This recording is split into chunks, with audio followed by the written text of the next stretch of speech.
আসসালামু আলাইকুম ভিউয়ার্স, নতুন আরও একটি তথ্যমূলক ভিডিওতে আপনাদের সবাইকে স্বাগতম। আশা করি সবাই ভালো আছেন। আজকে 19শে জুন 2025 রোজ বৃহস্পতিবার। আজকে প্রচুর ভিসার খবর পাওয়া গেছে। চারদিক দিয়ে শুধু সুখবর আর সুখবর, কিন্তু আমার আপডেটটা দিতে একটু দেরি হয়ে যায়, কারণ আমার ছোট বাচ্চা আছে, যার কারণে আমি সময় মতো আপডেটটা আপনাদেরকে দিতে পারি না, যার কারণে আমি আন্তরিকভাবে দুঃখিত আপনাদের কাছে।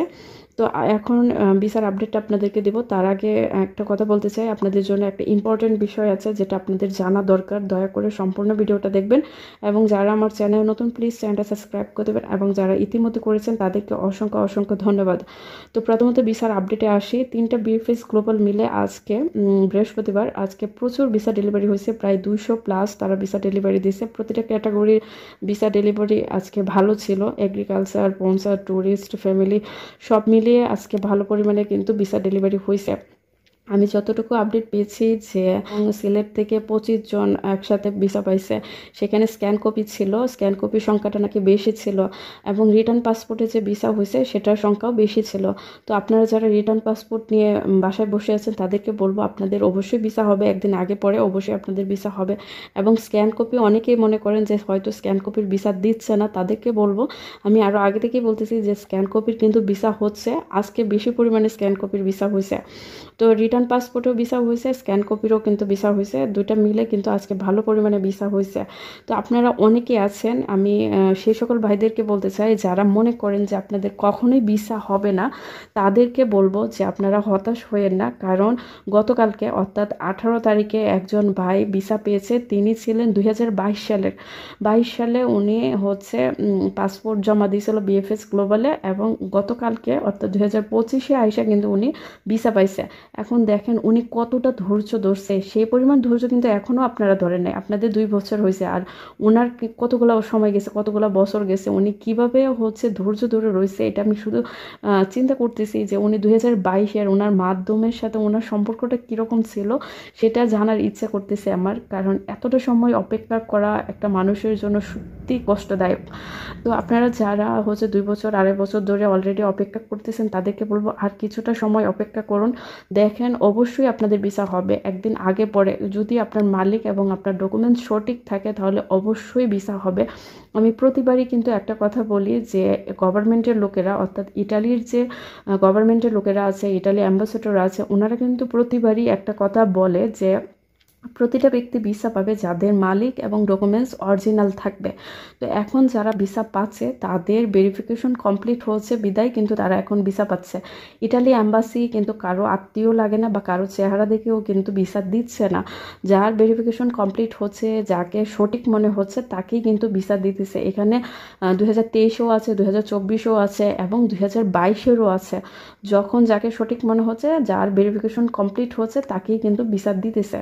তো আপনারা যারা মনে করেন যে হয়তো ভিসা হবে না তাদেরকে বলবো আর কিছুটা সময় অপেক্ষা করুন, ভিসা দেওয়া শুরু হয়েছে ইতিমধ্যেই, কিন্তু অনেকেই ভিসা পেয়েছে। স্ক্যান কপি, রিটার্ন পাসপোর্ট দোনো ক্যাটাগরিতে আপনারাও সামনে ভিসা পেয়ে যাবেন, শুধু আপনার মাধ্যমের সাথে আপনারা যোগাযোগ রাখুন।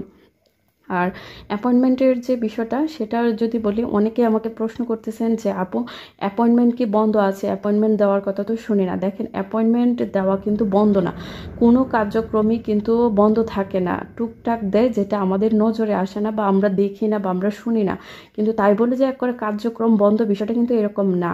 আপনারা যদি বিএফএস গ্লোবালে ফোন দেন সেখানে কিন্তু তারা বলে যে হ্যাঁ অ্যাপয়েন্টমেন্ট দেওয়া হচ্ছে, কিন্তু খুবই অল্প পরিসরে। তো অল্প পরিসরে অ্যাপয়েন্টমেন্ট দেওয়া হচ্ছে, যার ভেরিফিকেশন কমপ্লিট হচ্ছে, যাকে সঠিক মনে হচ্ছে তাকে ডেকেই কিন্তু অ্যাপয়েন্টমেন্ট দেওয়া হচ্ছে। আর এখন বর্তমানে হচ্ছে যারা রিটার্ন পাসপোর্ট আছে তাদেরকে মেসেজ পাঠানো হচ্ছে, বা স্ক্যান কপি আছে তাদেরকে মেসেজ পাঠাচ্ছে যে আপনাদের পাসপোর্টটা সাবমিট করার জন্য। আর আমি যে ভিডিও শুরুতে বললাম যে আপনাদের সাথে একটা ইম্পর্টেন্ট কথা আছে, সত্যি বিষয়টা আপনাদের জন্য অনেক বেশি ইম্পর্টেন্ট। সেটা হচ্ছে যে আপনার যে মাধ্যম তার সাথে কখনোই খারাপ আচরণ করবেন না। এই যে মনে করেন আমাদের যে ভাই কাউসার ভাই, উনি লাইভে এসে কিন্তু এই কথাটা বলছে যে উনার যেসব লোকদের ভিসা হয়েছে তারা কিন্তু কাউসার ভাইয়ের সাথে প্রচণ্ড বাজে ব্যবহার করছে। আর উনি কিন্তু বলতেছে লাইভের মধ্যে বলছে যে এক লোকের, উনি নামটা উল্লেখ করে বলছে উনার যদি ভিসা হয় তাহলে উনি বিএফএস গ্লোবালের সামনে ভিসাটা কেচি দিয়ে কুচি কুচি করে কাটবে। তবে তার মানে আপনাকে বুঝতে হবে যে উনি কাউসার ভাই কতটা আঘাত পাইছে, যার কারণে তিনি কিন্তু এই কথাটা বলছে যে ওই লোকের যদি ভিসা হয় তাহলে আমি ভিসাটা কেটে ফেলবো।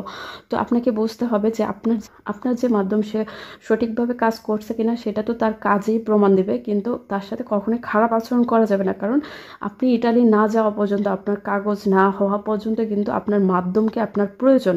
হ্যাঁ, আপনারা কখনোই মাধ্যমের সাথে খারাপ আচরণ করবেন না। যতটুকু ভালো আচরণের মধ্যে কাজ করিয়ে নেওয়া যায় সেই চেষ্টায় থাকবেন।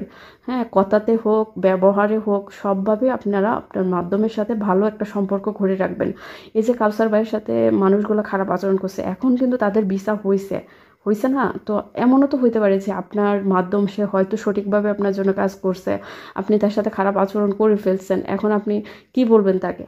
যেন এইরকম পরিস্থিতিতে না পড়তে হয়, তাই আমি আপনাদেরকে বলবো যে দয়া করে আপনারা আপনার মাধ্যমের সাথে কখনোই খারাপ আচরণ করবেন না। খারাপ আচরণ করলে দেখা গেছে উনি যে আপনার জন্য সঠিকভাবে কাজ করছে সেটার প্রমাণ কিন্তু ওনার কাজেই হবে, যে উনি কিভাবে আপনার জন্য কাজ করছে। এখন আপনি যদি তাকে কষ্ট দেন তাহলে কিন্তু সে দেখা গেছে পরবর্তী যে ধাপগুলো আছে ভিসা হওয়ার পরেও কিন্তু অনেক কাজ আছে, সেগুলোতে আপনাকে হেল্প করবে না বা আপনাকে সাহায্য করবে না বা আপনার সঙ্গ দিবে না।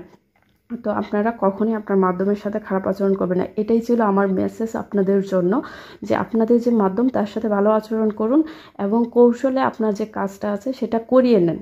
হ্যাঁ, কখনোই খারাপ আচরণ করবেন না। আজকে সাবমিটের সংখ্যা অনেক বেশি ছিল। রিটার্ন পাসপোর্ট যারা পেয়েছে তাদের পাসপোর্ট সাবমিটের সংখ্যাও আজকে বিএফএস গ্লোবালে তুলনামূলক অনেক বেশি ছিল। তো আপনারা আগে পিছিয়ে অবশ্যই ভিসা পাবেন, শুধু একটু ধৈর্য ধরুন। যারা স্ক্যান কপি জমা দিয়েছেন তাদেরকেও বলতেছি, যারা রিটার্ন পাসপোর্ট পেয়েছেন তাদেরকেও বলতেছি, যদি আপনার মাধ্যম সঠিক থাকে, আপনার জন্য সঠিকভাবে তিনি কাজ করে থাকে, তাহলে আপনি অবশ্যই ভিসা পাবেন। এখানে হতাশ হওয়ার মতো কিছু নাই বা খারাপ আচরণ করার মতো কিছু নাই। আপনারা দয়া করে সম্পূর্ণভাবে আপনার মাধ্যমের সাথে যোগাযোগ রাখুন এবং খোঁজখবর রাখুন যে আপনার কাজ কতটুকু এগোচ্ছে বা কি করতে হবে, কোথায় কোন ডকুমেন্টস জমা দিতে হবে সেদিকে লক্ষ্য রাখুন।